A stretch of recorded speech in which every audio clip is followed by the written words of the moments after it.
Hello all and welcome to another week with CPDSO. You're with us on one of our weekly webinars. Today we are looking at 5 motivational states and their impact on our lives at work and at home. So it's like a holistic thing that we're looking at today, and we're looking at motivation. Welcome everyone. We've got people from all over joining us today. We've got a really big audience today. So we've got people from the States over in the US, we've got people from Africa, from Asia, from Middle East, from Australia. So thank you whether you stayed up or whether you've woken up early or whether you're missing your dinner. Thank you so much for coming in and joining us today. We have more to life with us, and we also have Amanda with us today from the CPDSO. Hello everybody, it's nice to see you all, and thank you so much for taking the time, as Daniel says, to dial in from all 4 corners of the globe. In the UK is an absolutely lovely day, so we're delighted to see you all, and also delighted to welcome our guest speaker Issy today. Okay, just got a few housekeeping bits to run through quickly, just standard procedure really. So today we are going to be having a questions and answers at the end of the session, like usual. So if you do, please put your questions in the chat. So the chat is going to be mainly used for the questions. So let's have a look at this chat etiquette that we've got for today. So today we don't want any keyboard warriors, so we don't want any complaints in the chat. We do have a procedure for that. There's going to be an email going into a chat just now, and you can see it on your screen right there. It's Amanda Rosewarne at cpdstandards.com.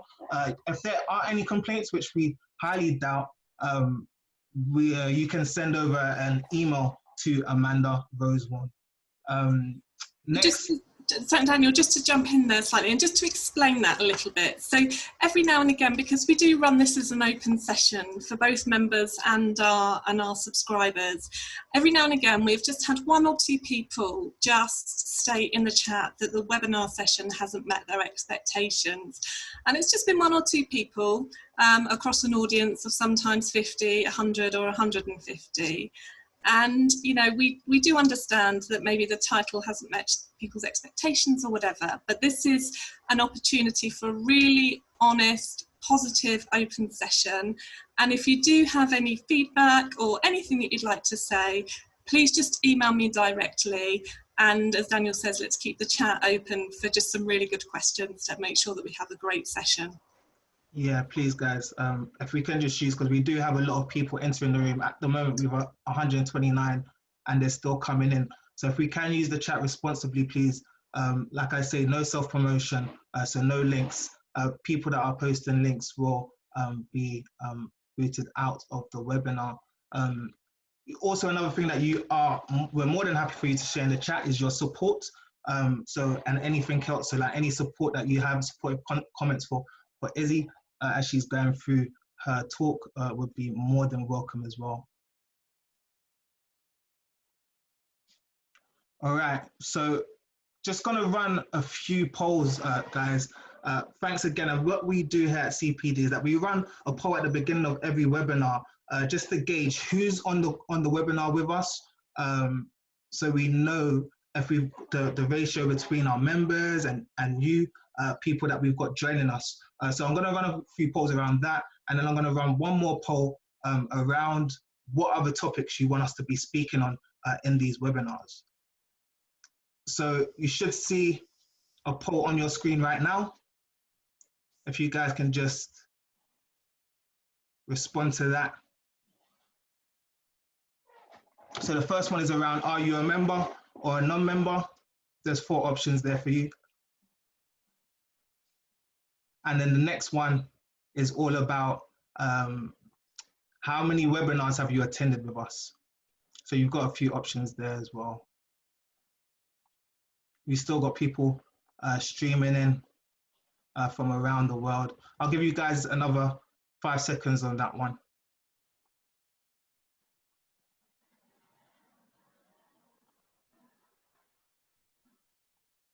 Okay, thank you for participating in that poll. we've got another one coming up straight away. So this one's all about the topic. So here are a few topics that we've bounced around and that are of interest already, but we want to see which ones you will find really interesting. So we've got how to write a successful bid, how to win new business with digital etiquette, using SEO effectively to secure leads, and new normal leadership paradigm shift. So the reason we run these polls, for those of you that are joining us for the first time or have been in and out of some of the sessions, is like many businesses, CPD Standards Office started offering online membership sessions at 2 o'clock every Thursday since lockdown began. And what we've done, because we know that for coaches, trainers and educators, it really was Armageddon to begin with everybody having their events cancelled indefinitely. We have taken the most popular topics that you've all asked for and voted on in these polls. And perhaps, Daniel, you could share the results of this one when it's finished. And then what we do is for the following week, or the following couple of weeks, we put together a session with one of our members to then deliver that topic back to you. So it is a little bit frustrating, I know, because you do only receive notification of the webinars, with about 48 hours notice. But that is because we will, next week, for example, looking at the poll now, take into account the 2 highest ones that have been voted on, and try and organise a speaker for those. And if not, then we look at the next highest, etc., etc. So that's just the reason why we run these. Back to you, Dan.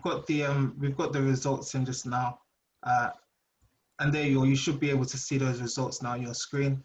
So we had the new normal leadership paradigm shift with 50% of the overall votes, which is a stomping victory.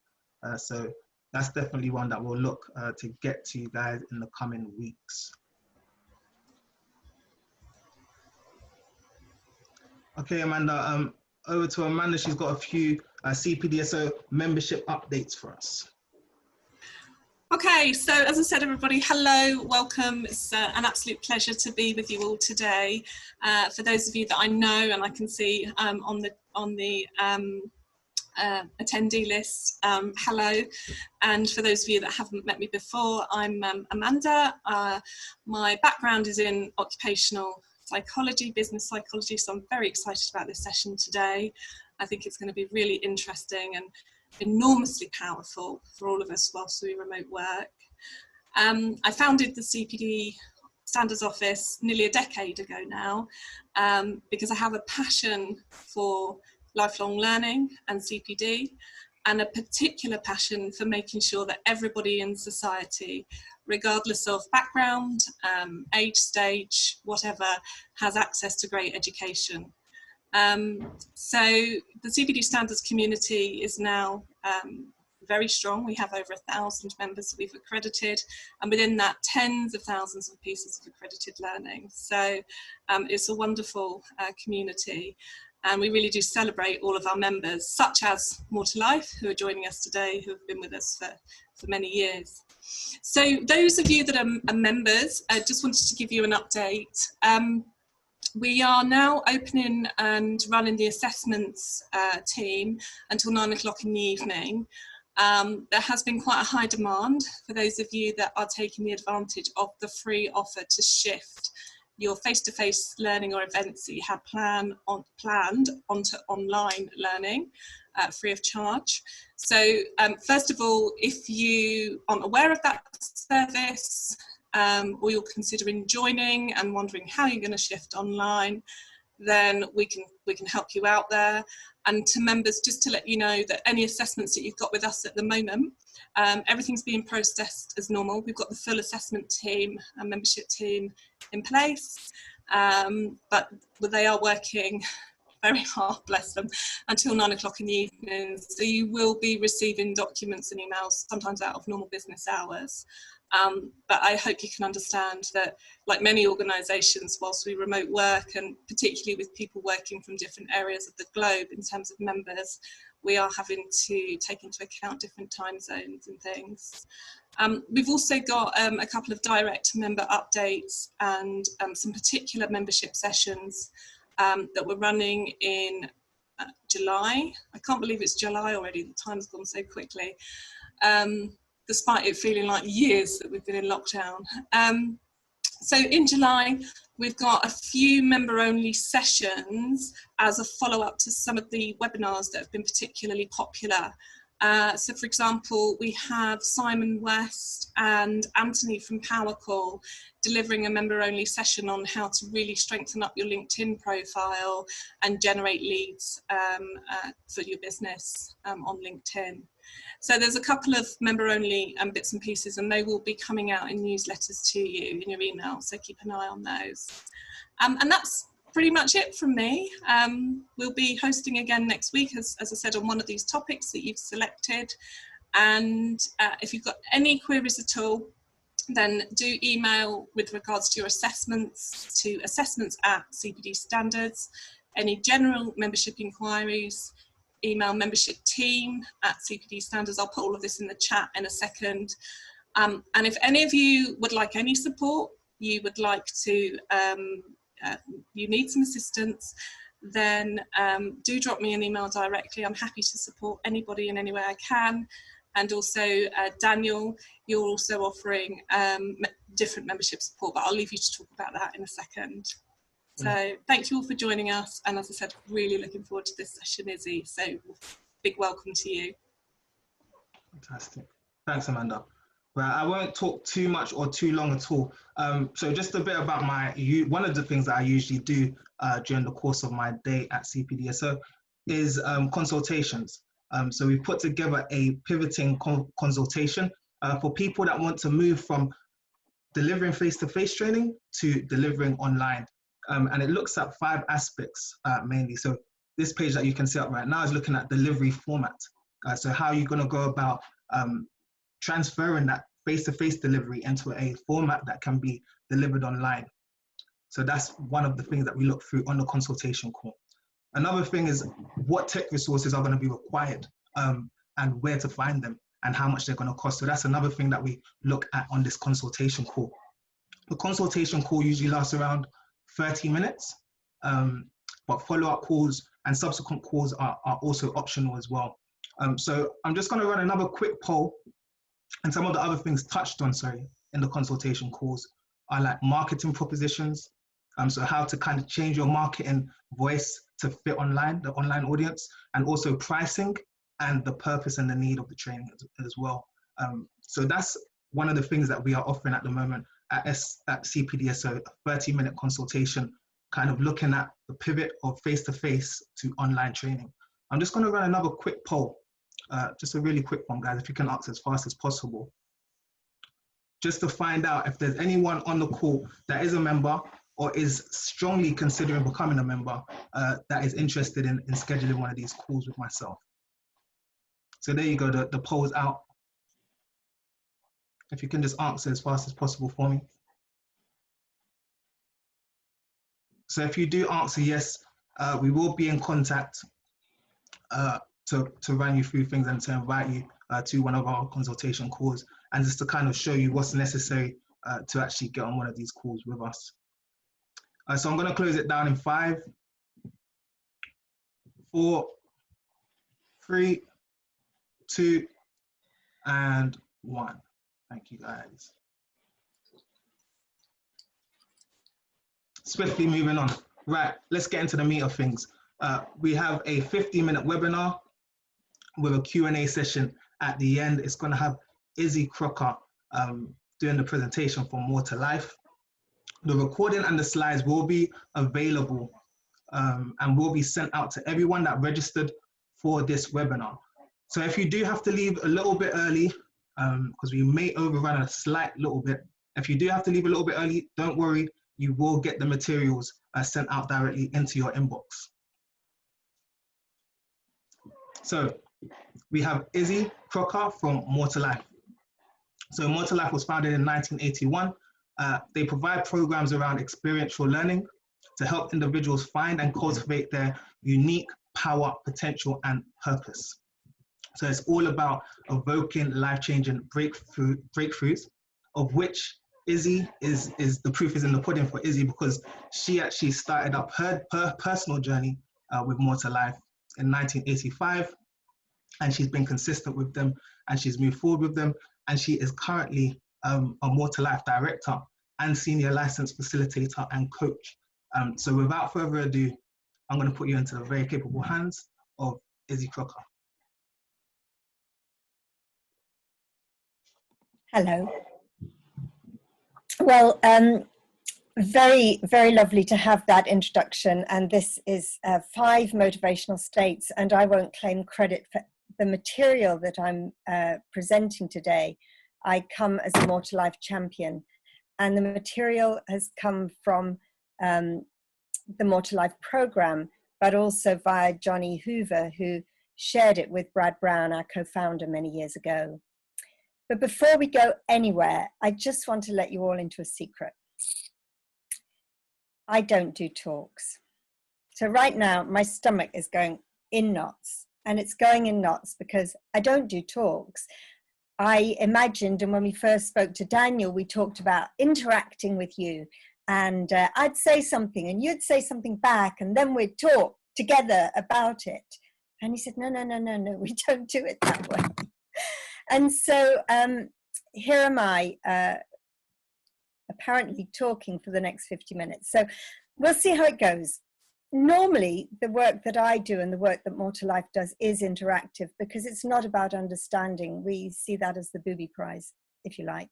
It's about bringing yourself to the moment. So if right now you're thinking, oh, well, I'll listen into this while I, wash the dishes and finish that report, I do encourage you just to take this next 50 minutes for yourself, put everything else down, allow yourself to stop long enough to engage, not just theoretically, not just at a level of understanding, but at a personal level. So you breathe, you feel. I'll give you opportunities to have a look and see if you can recognize some of the different motivational states that I'm speaking to, and whether you can see how they play out in your life, the extent to which that works for you, or whether there's something different that you would really rather be creating for your life, for the quality of your life. I'm going to start with a quote from Brad Brown. I can't. I can't is the poisoner of creativity, the cork in the bottle, the damper on the fire, the reason not to try. Brad Brown was one of the 2 co-founders of the More to Life program, alongside Roy Whitten.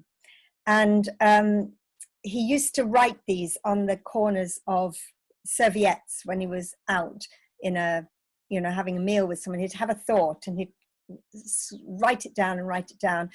And very often they're thought-provoking.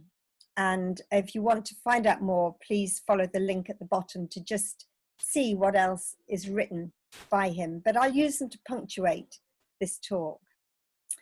So I can't. Ironically, I can't is a mindset that forms one of our motivational states. Let me show you more.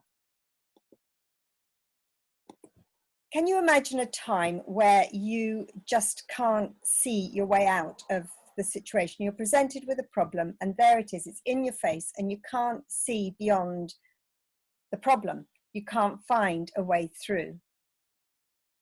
Sometimes it's because there's a conflict and you don't know which way to turn. And for example, I don't know if any of you are aware, I know the CPD Standards Office are aware, that we were at one point planning to do this talk last Thursday.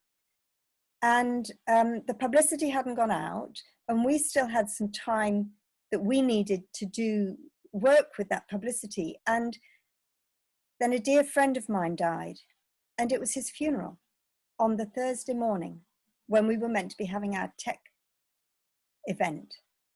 And I was in impossibility because I had a commitment to CPDSO.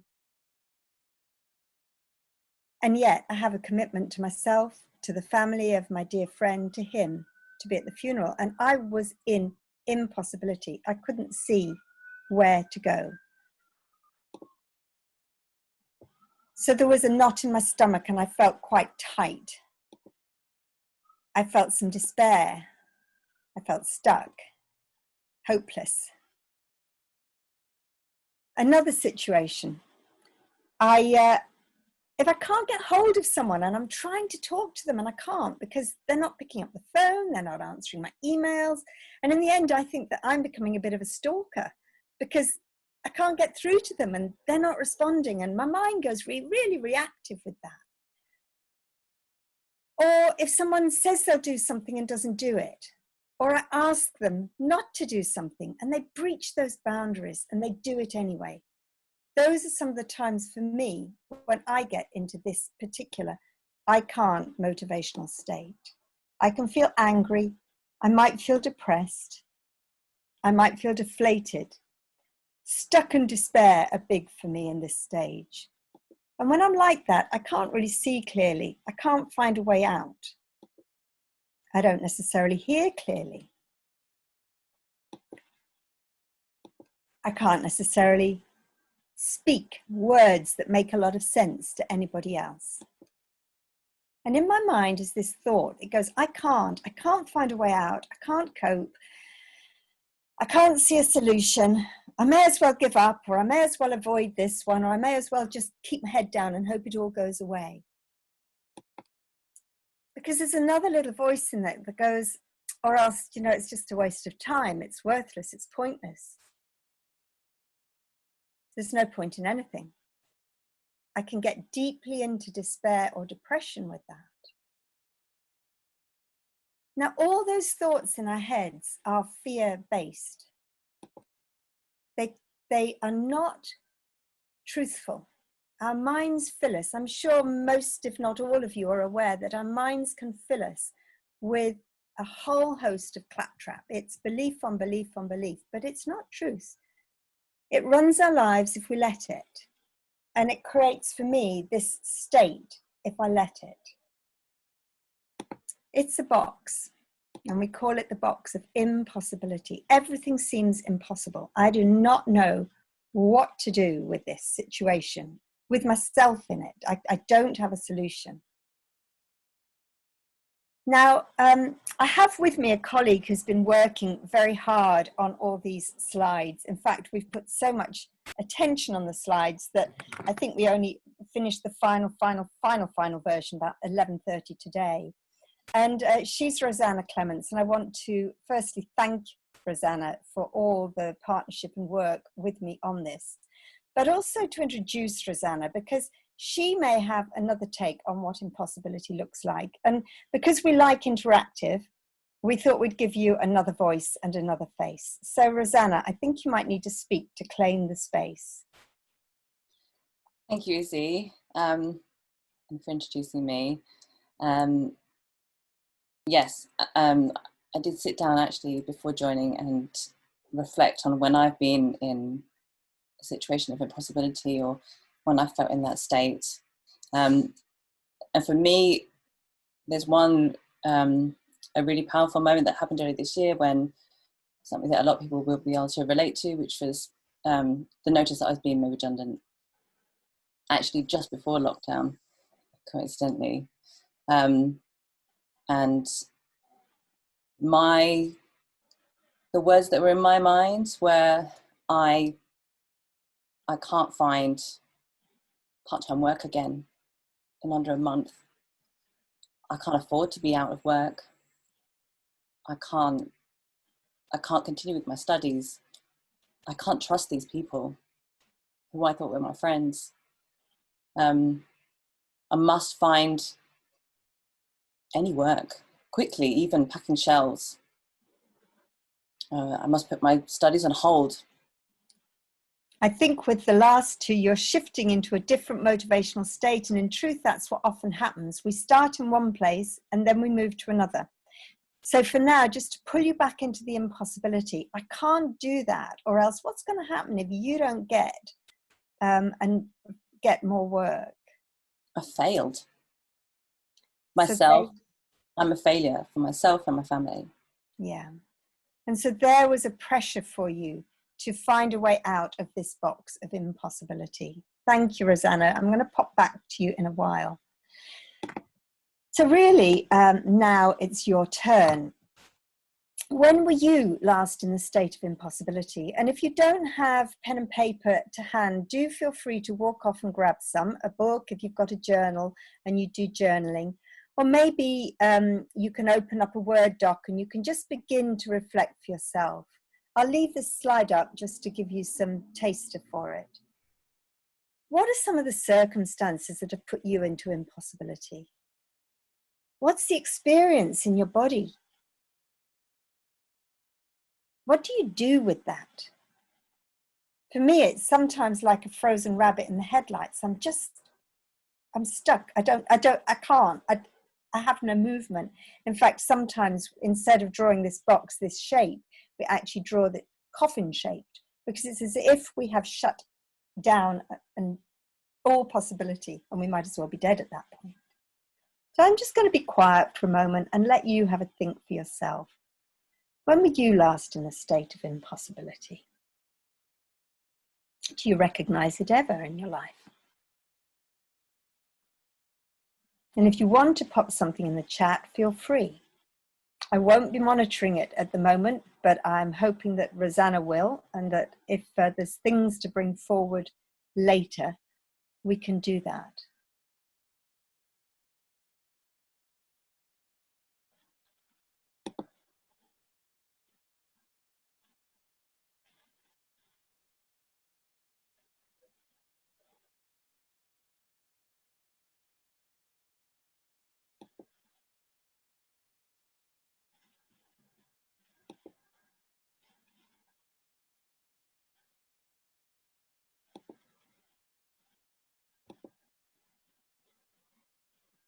So actually I am monitoring a couple. When the organisation I work for has not got more funds, well, I'm absolutely with you on that one. That's a dear friend and colleague of mine, that I understand what you feel in those moments.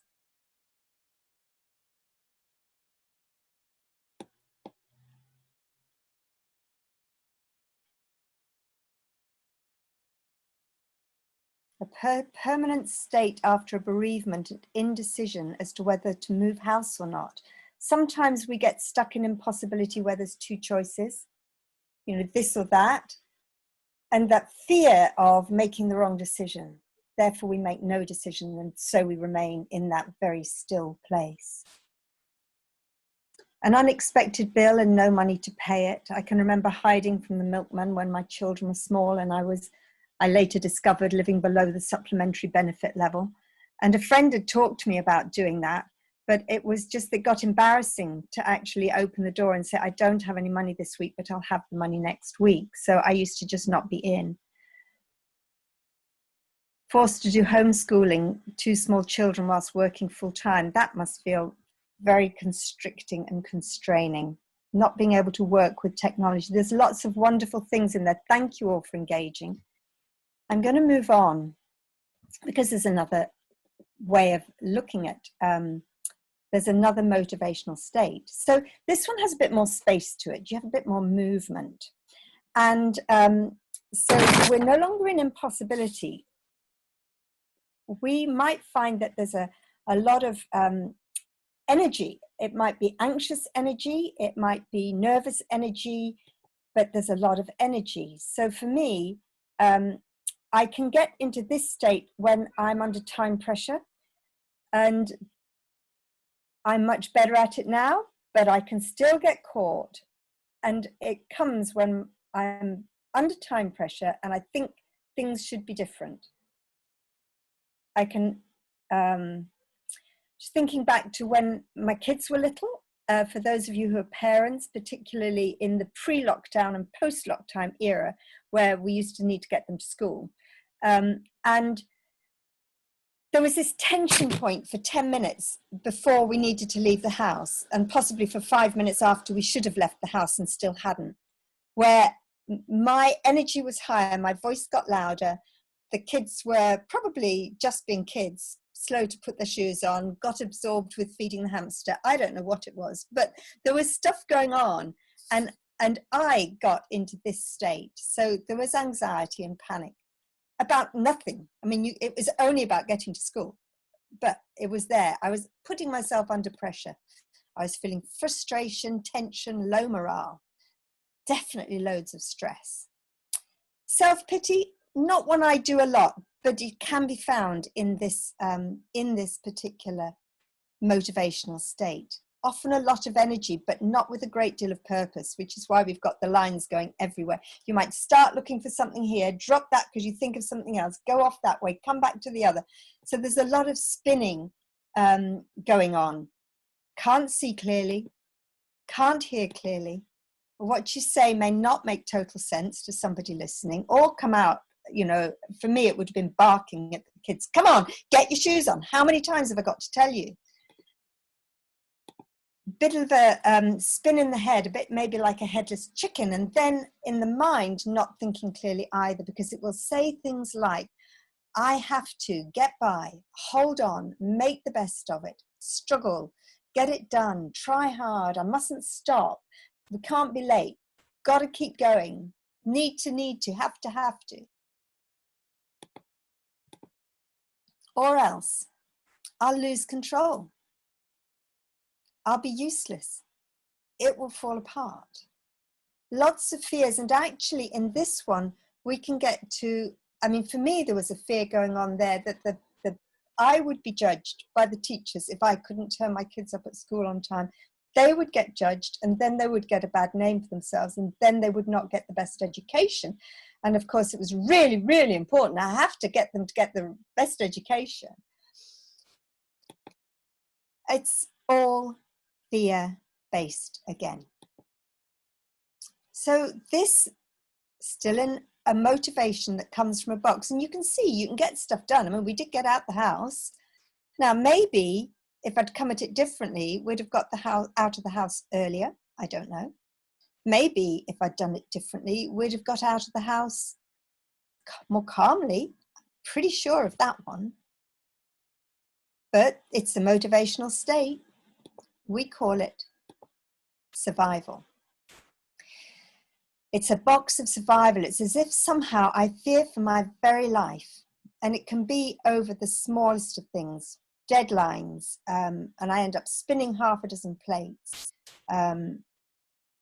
Just so much going on that I rush from thing to thing, and I don't prioritize, don't focus. Now, you may recognize this at work. It certainly happens for me when I've got more emails than I know how to deal with in the time that I've got to deal with them. I can get into this headless chicken spin.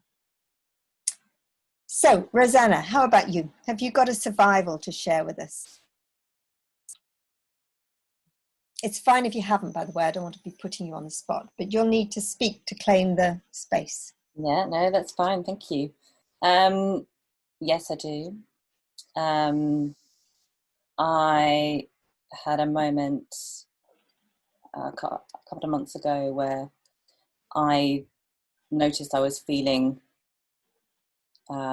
bloated, tired, and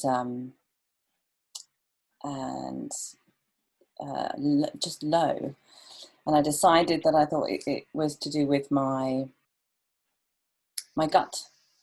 And I suddenly felt an urgency to find a solution, because I was afraid of becoming very ill. And my mind was saying, I have to get help. I have to find answers. I need to find a quick cure. I need to find my juicer. I need to get a blood test. I need to start running now. Or else I'm going to get depressed and fat. I'm going to upset the people that I love. I'll be useless as a mother. If I don't fix it, I'll basically be useless. And this is what I felt. I felt panic. Yeah, I felt panic. frantic. Panic is very familiar in this, which is where the headless chicken thing comes from. We rush around, but we're not really thinking clearly. Thanks, Rosanna. So it's your turn. When were you last in the box of survival? That panic, that knot in the stomach, that high energy but going nowhere, rushing around but not as productively as if you were just being steady about it. When your mind's filled with the have-tos, the musts, or else the fear-driven scenario that's basically down to your very survival. Message in the chat, this is me all the time. Well, I'm sure it's not quite all the time. So I would strongly encourage you, Isabel, to notice specific times, because there may well be, we'll come to one later, I hope, that you can also recognize in yourself. Now, the slides are going to be sent out later. There's a notice come in. They will indeed. Well, the video will be available for you all. In survival, when I have to deliver a presentation, can't work out the structure, and have just an hour left to plan, I will fail. Well, that was a bit like me, because I had such a clear picture of going right the way through this with our final set of slides. And whilst we checked all the final set of slides, I did not do the 50 minutes worth of timed presentation. I was in survival. And I got off it, because I'm here and we're getting it just as it is.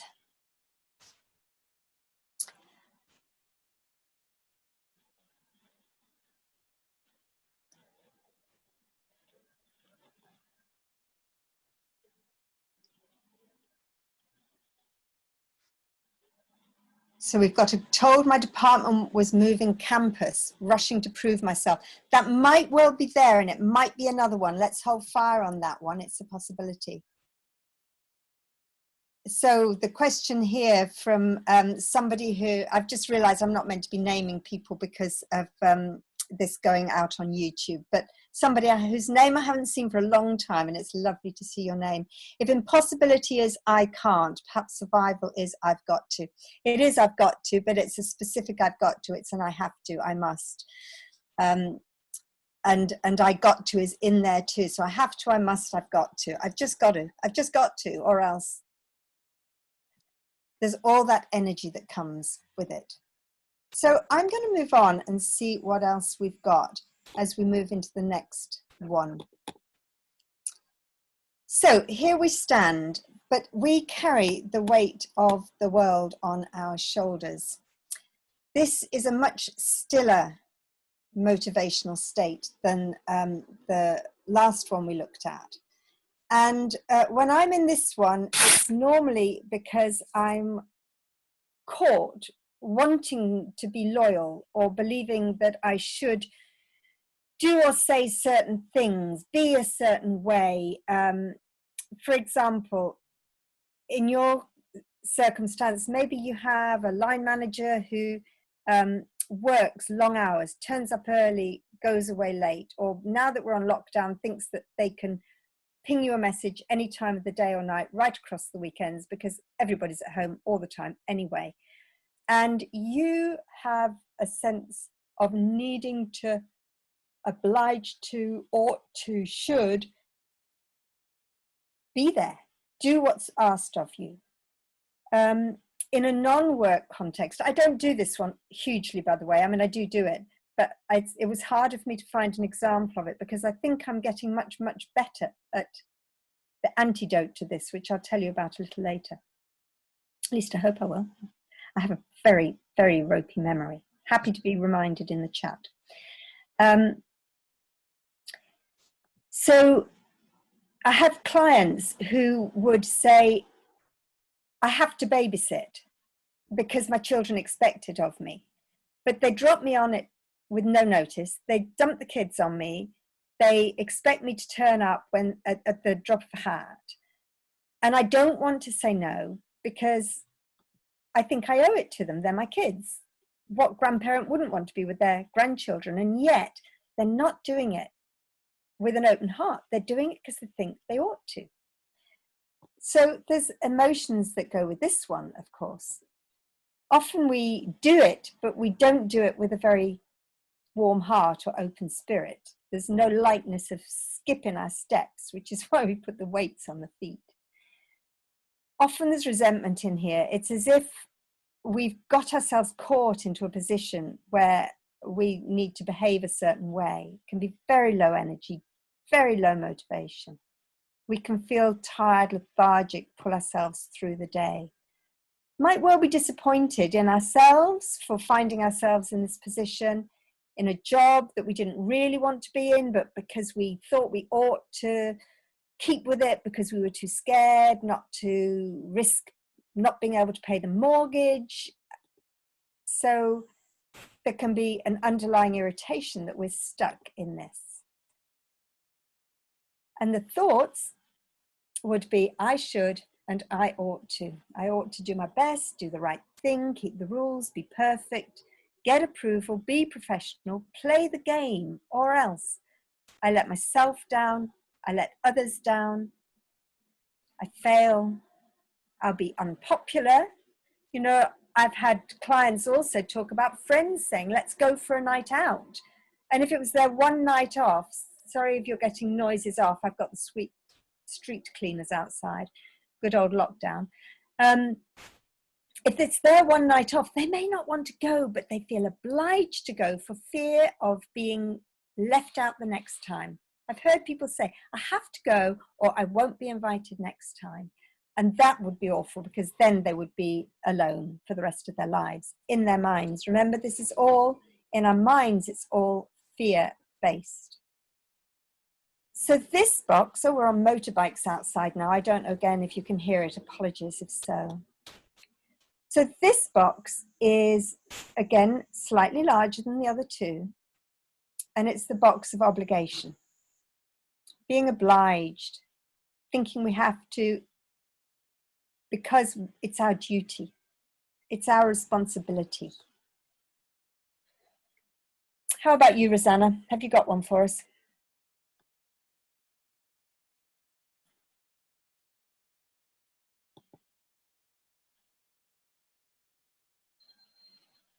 Yep, no? You'll need to speak to claim it. Sorry, I was unmuted.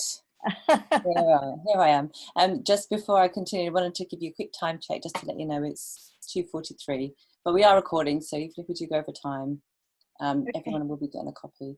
But yes, I was saying that as a mother, I'm often in a state of obligation, even though, as you said, that doesn't detract from the joy of what I'm experiencing. But yes, if my 4-year-old throws something and I'm in my mind, I'm saying I should discipline him. I should make him stop, make him understand, or else people are going to judge me. I'll be a bad mother, or else I am a bad mother. I'm a failure when I have no control. So are you feeling obliged to behave in a certain way to meet the standards that other people set? Absolutely. I think that's a big one. Thanks, Rosanna. So your turn again. When were you last stuck in a state of obligation?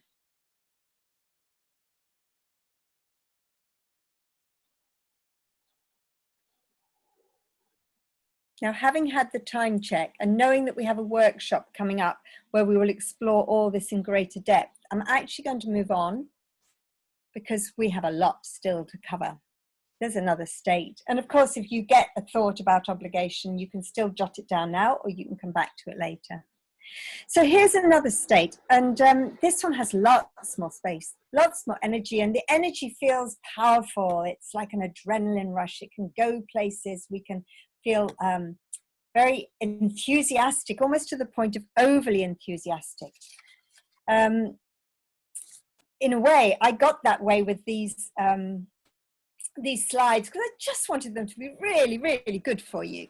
And because it's going to be recorded and on the web, it was like, it's now or never in my mind. So I really want to do well, because I really want to show what's possible, because I think the work of More to Life is just fantastic, and I want other people to get it and to get so interested that they come and they find out more about it. And can you hear that there's a sort of a desire in me to change the world? I mean, I carry that in me at times, a desire to change the world. And when I'm in that place, I don't think I stand much chance of changing the world, because we'll see more in a minute. In my overly enthusiasticness, in my internal buzz, in my short-term satisfaction, because there is short-term satisfaction to this, it's sort of hype, and then it can go quite flat when you get home. So there's high energy in the moment. And if I think of other times when people can be like this, particularly in a work context, if you imagine sales situation where, the sales chief gathers the team together and they do a sort of a rah-rah motivational talk, and they're all going to have the best week ever, and they're going to smash all the sales targets they've ever had, and then they're promised they'll all go out and celebrate on Friday night when they've all been so wonderful, rah, rah, rah. And it's that hyped up energy that actually a huge amount of our world works with. It's normal.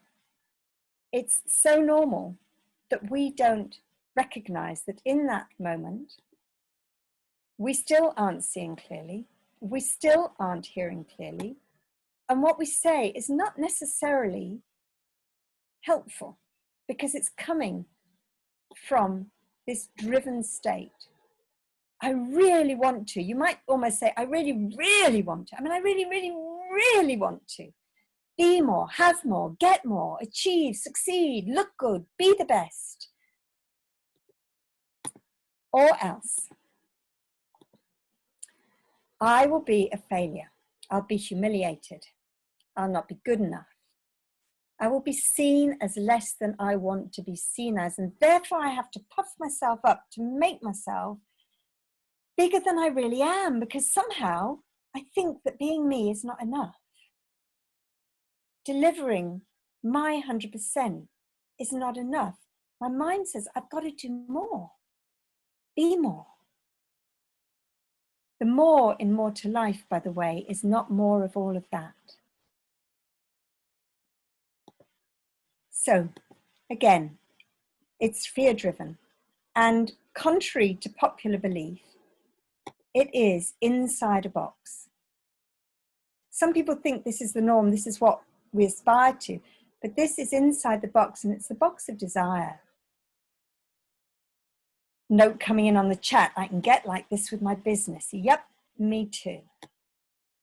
So, where were you last motivated by desire? I'm going to give you just a little while to make your notes, and then we're moving on.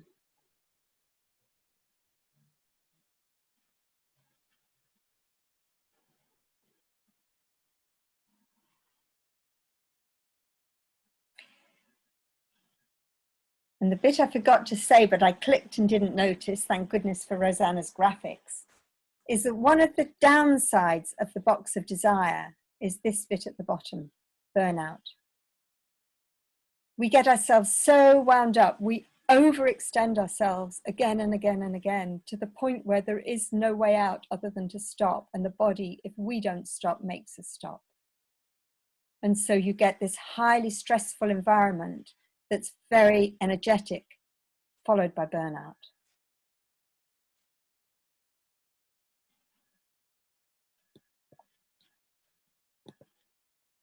So there is another state, and you'll be pleased to know this one is not inside a box. So fifth motivational state, here I stand. Chances are I feel more calm, more at peace in myself. I'm more likely to be open-hearted. My backbone is on, and I have firm ground to stand on. And in fact, that I is my personal authority. It's my integrity. It sits square on my body, and I am able to settle into my, in my case, into my issiness. I know that I'm enough just as I am. I have to you, to anyone. My eyes are wide open, so I'm in touch with me, with you, with the world. My ears are wide open. The words that come out of my mouth are more likely to be truthful, easy to hear. There'll be a different timbre to my voice. I'll be inhabiting my body. I'll be being authentic. I'll be many things. I'm just going to let you have this lot fast so you can have a quick read through and see if any of them speak to you. Which ones call you? It's a very powerful place, but without being the puffed up power of the desire and without being the driven power of the survival. There's a resilience, there's a peacefulness. In my mind, there's something very, very different going on. I choose to. It's not I have to at all. It's not I ought to. It's not I must. It's not even I really, really, really, really want to. It's I choose to. From here, I can make clear choices. I choose to be proactive. I choose to take risks. And that might include making mistakes, and that will be okay, because a mistake is nothing more than opportunity for grace, growth, and learning. I choose to explore, experiment, have a go, hold the line. Sometimes this actually also looks like holding the line. This is not acceptable. There's a lot of us doing that in the world right now with the Black Lives Matter movement. This is not acceptable. Our past behavior is not acceptable. I choose to speak up. It can also look like I choose to be creative. There is so much creativity out in this space, so much creativity. Because I am perceptive, capable, responsible, creative, focused, innovative, and at core, I am enough, just as I am. So not inside a box at all, and not based on fear. This one is based on the truth. We find the truths about ourselves in the because I ams. You can also have because I want, and the I want here is not like the I really want of desire. This is just I want. I want a world where we respect every human being. I do. I truly do. And because of that, I choose to speak up. Outside the box, so much space to play, so much space to create, to partner with others, particularly when they're outside the box.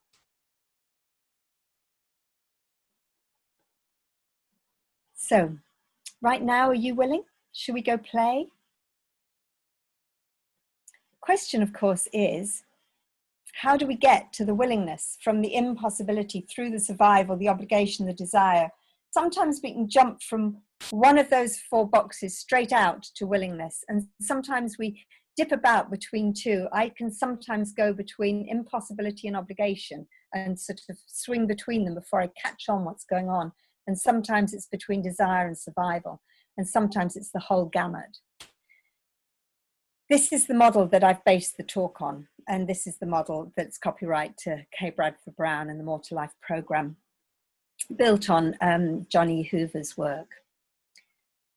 So I've got some ways that we're going to look at this. And because of the time, I'm going to be quite brief, recognizing that we do have, for those of you that are interested and want more, an opportunity of a webinar later. So this is another one from Brad. When you think you can't, you won't. When you think you can, you may. So this is what's going to take us to breaking out of the box. Start by asking yourself, which box am I in? Really helpful to know. If it's not going smoothly, if you're feeling stressed, if you keep hitting a wall, which box am I in? Helps to notice where we are emotionally. So you ask yourself, what am I feeling? Where am I emotionally? What am I thinking? What am I doing, not doing to stay stuck in that place? Noticing where we are emotionally is the first step to doing something about it. It's also the first of the 5 practices of More to Life. For those of you who decide that you want to come and engage with some of the other work, it's one of the practices from More to Life. Sometimes it helps to know that other people get in the box too, because we can forget that. We can get so caught in our own box that we forget that we're just human and that all humans go in and out of the box at a rate of knots, day by day by day. So, where someone else is behaving irrationally, often it's not being the way you would like them to be, ask yourself, well, which box are they in? Because if you got some sense of that, you might be able to help them get out. What could I do to help them step out of the box?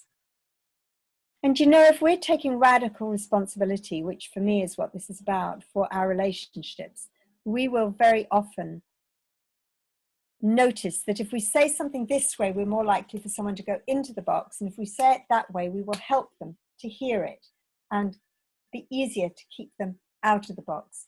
In or out, by the way, is always theirs. It's not ours, but we can make it easier or hard. So what am I thinking? If it's I can't, I have to, I should, I really want to, or could it be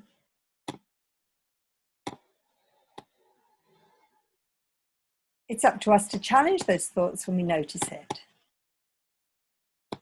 And we can challenge them by engaging in radical truth-telling. I haven't found a way to yet is another way of saying I can't, that will shift my awareness. I have to could be I'm scared and I'm making up fear-based scenarios and I'm acting as if those fear-based scenarios are true. If I could just tell myself that instead of telling myself I have to, I'm already opening up to something different.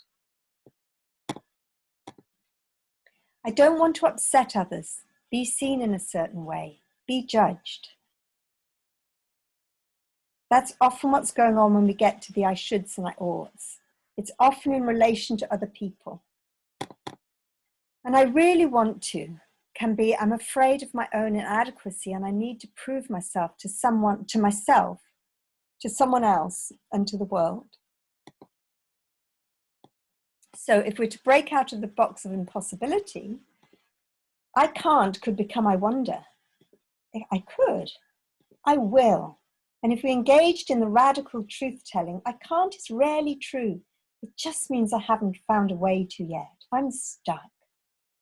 And when I get to I wonder, I'm opening to possibility. And when I get to I could, it means I can see a path. But will I risk? Will I choose it? I'm poised. I know I'm in a box. I can see a way out. I will. I step out of the box in that moment into the freedom to choose, to create, to enjoy, to make mistakes. There's a freedom in making mistakes, to forgive myself and to honor myself for being fully alive. Breaking out of the box of survival.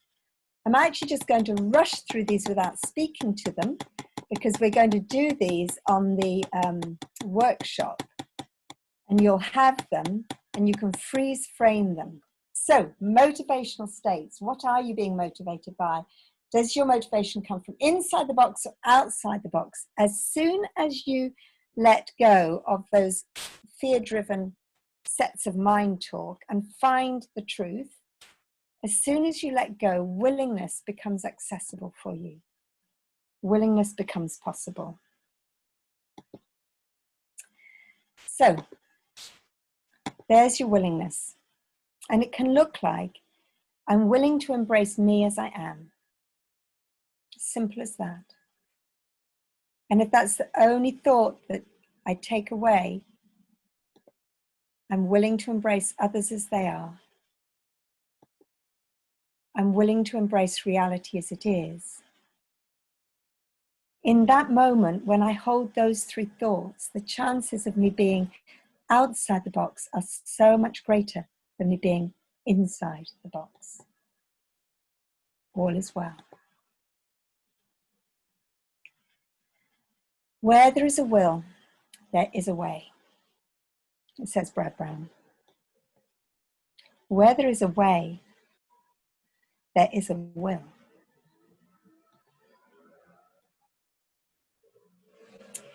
So, I'm just going to take us back to that one for a moment. So I'm going to now just tell you a little about what's available for you through the More to Life program. And it will start with the workshop that I've mentioned a couple of times. I would love to see some of you there. It will be different.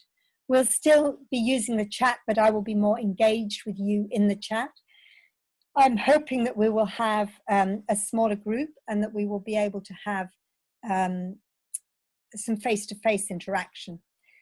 There are some tools within More to Life program that are specifically designed to help us to get from inside the box to outside the box, to find the truth, to get our clarity, to not let our minds run us and do this sort of big bubble thing that they do that can keep us stuck.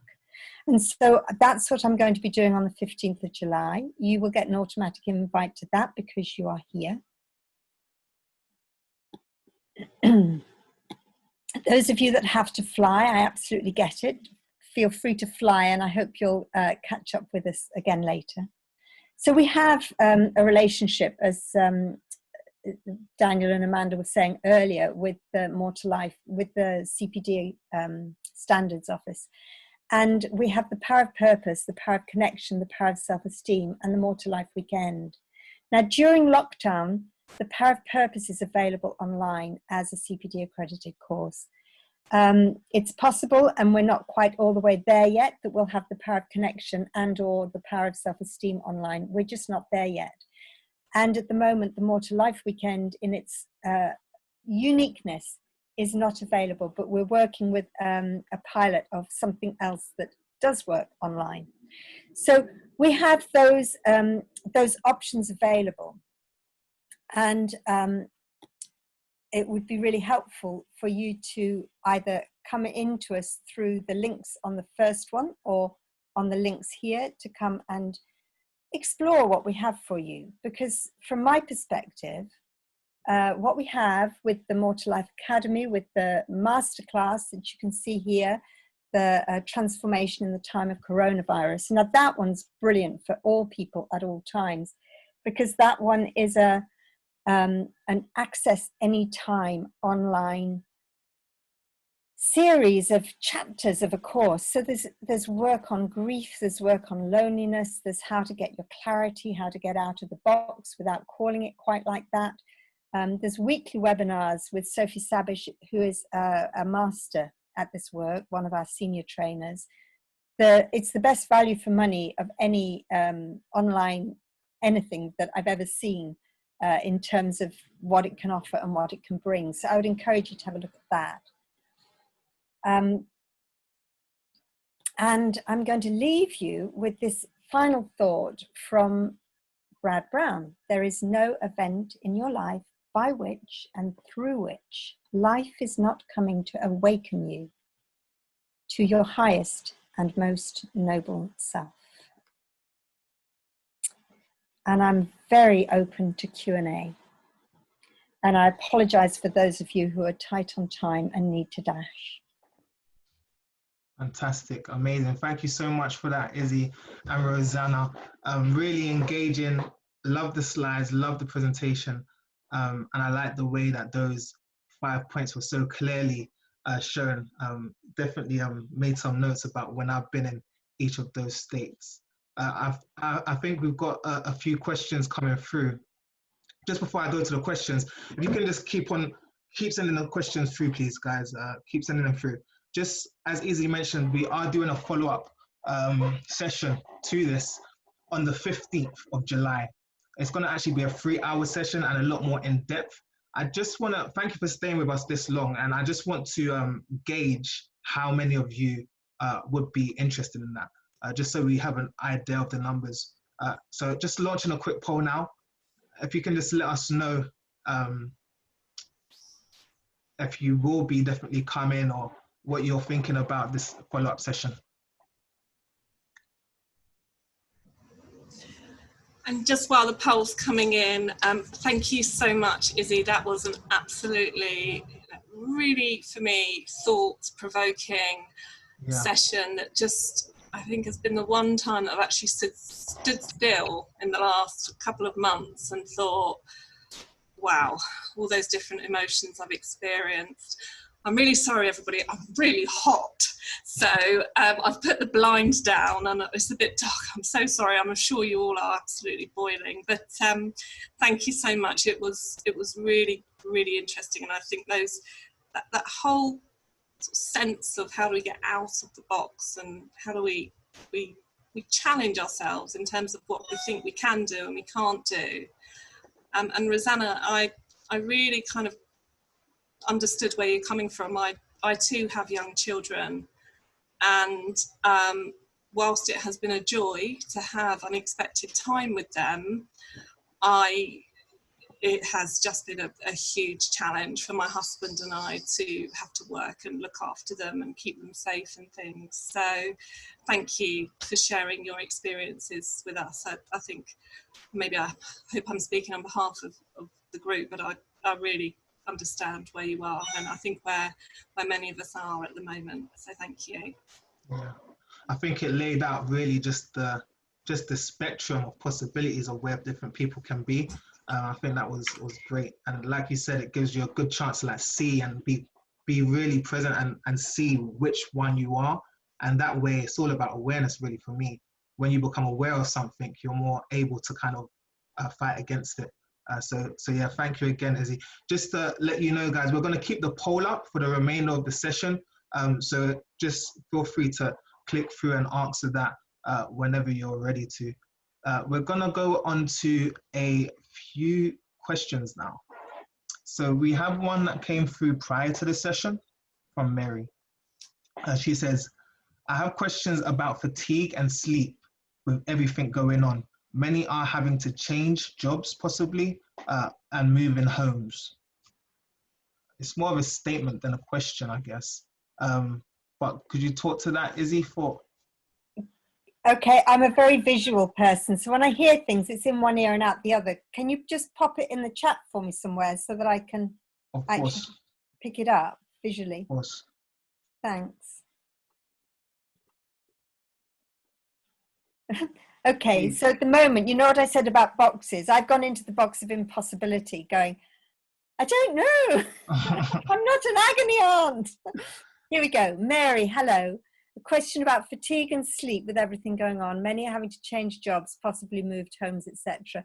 So it's a statement, and I'm not really sure what your question is, but if I can bring it to what we've just been looking at. If you start by saying, am I in a box? Or am I out of the box? You don't even need at this point to worry whether which box you're in. I know when people get very, very tired, there are certain circumstances that make it much easier for people to end up in a box. So tired, hungry, angry. If they are too hot, too cold can happen. It certainly does with me. I'm a bit of a precious flower. I like my conditions just right. Sleep deprived is definitely high on the list. And so if those are circumstances that are there, the key for us is to accept reality as it is. I didn't get any sleep last night, I'm tired. There's your reality. When I have it that I should be different, I should have energy that I haven't got, well, I haven't got the energy. And so I can't have energy that I haven't got. So listen into what the mind's telling you and find the truth, because the truth will always give you a way through to beyond the box. And sometimes it means I'm tired and I need to rest. So I was a single parent, and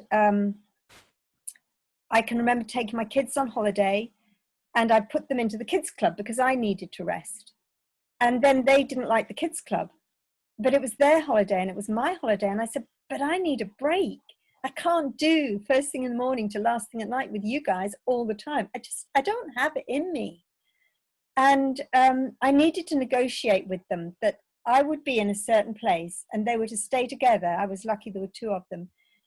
And they had to keep away from the pool, and they had to stay within the confines of the compound, that, you know, the resort, but they were to stay together and keep checking in with me every 15 minutes.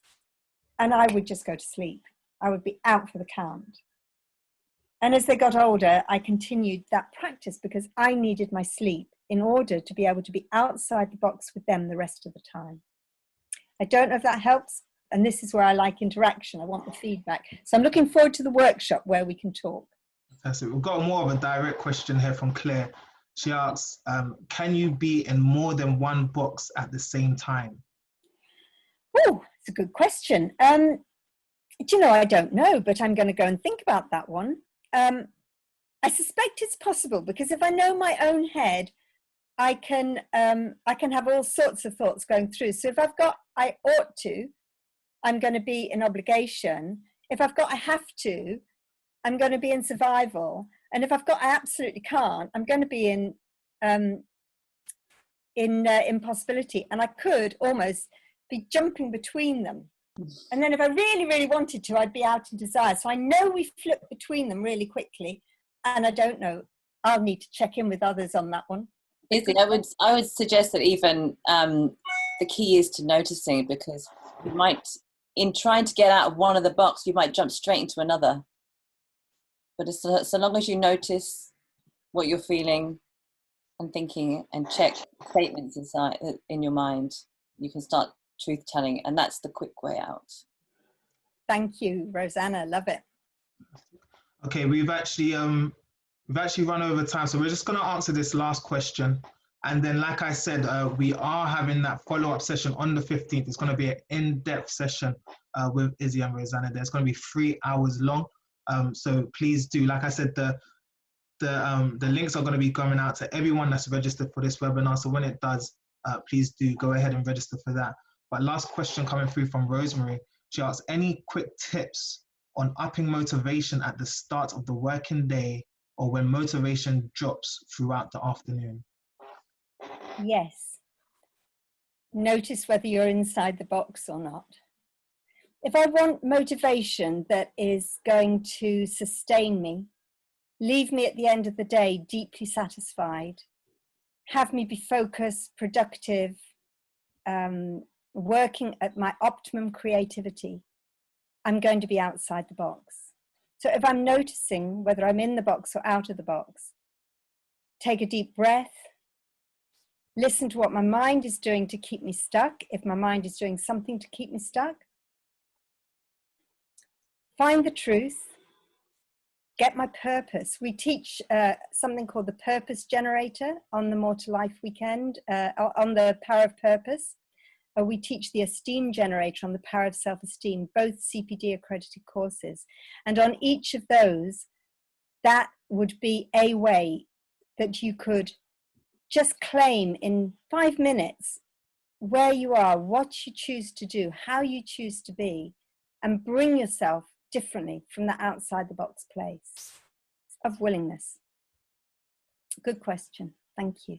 Brilliant, brilliant. And we look forward to answering, or Issy looks forward to answering a lot more in that follow-up session. I thank you everyone for attending today. Amanda, do you have any last remarks?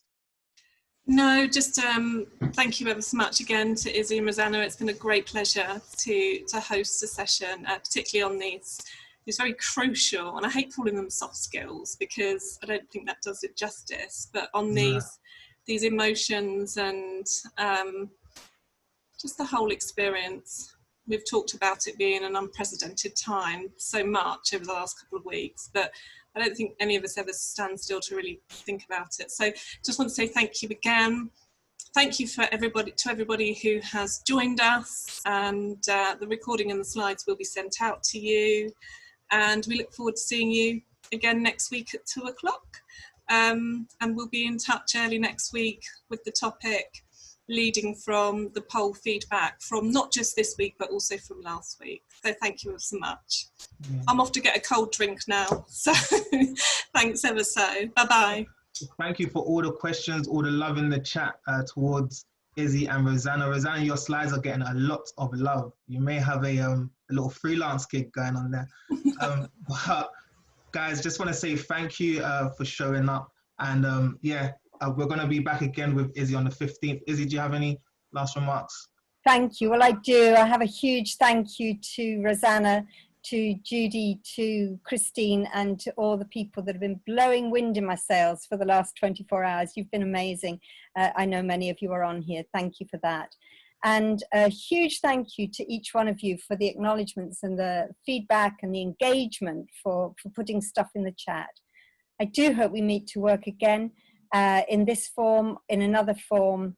In the meantime, just remember, you are a precious, precious human being, and don't let anything get in the way of you being all that you can be. Thanks for joining us. Yeah, Rosanna, sorry, I can't leave Rosanna out. And actually, Issy, I just wanted to acknowledge you for embodying, you know, every aspect of this work, including the work specifically the work you've been talking about today, throughout the whole process preparing for this this webinar. You know, up to probably 5 minutes before, and it's been a pleasure to be on the journey with you. Well, you've been a delight to work with. I tell you, if you do want someone to work with, she is a joy. Fantastic. And Daniel as well, thank you for being so responsive and available for us. No worries. It's been a great pleasure working with you both, and it will be moving forward.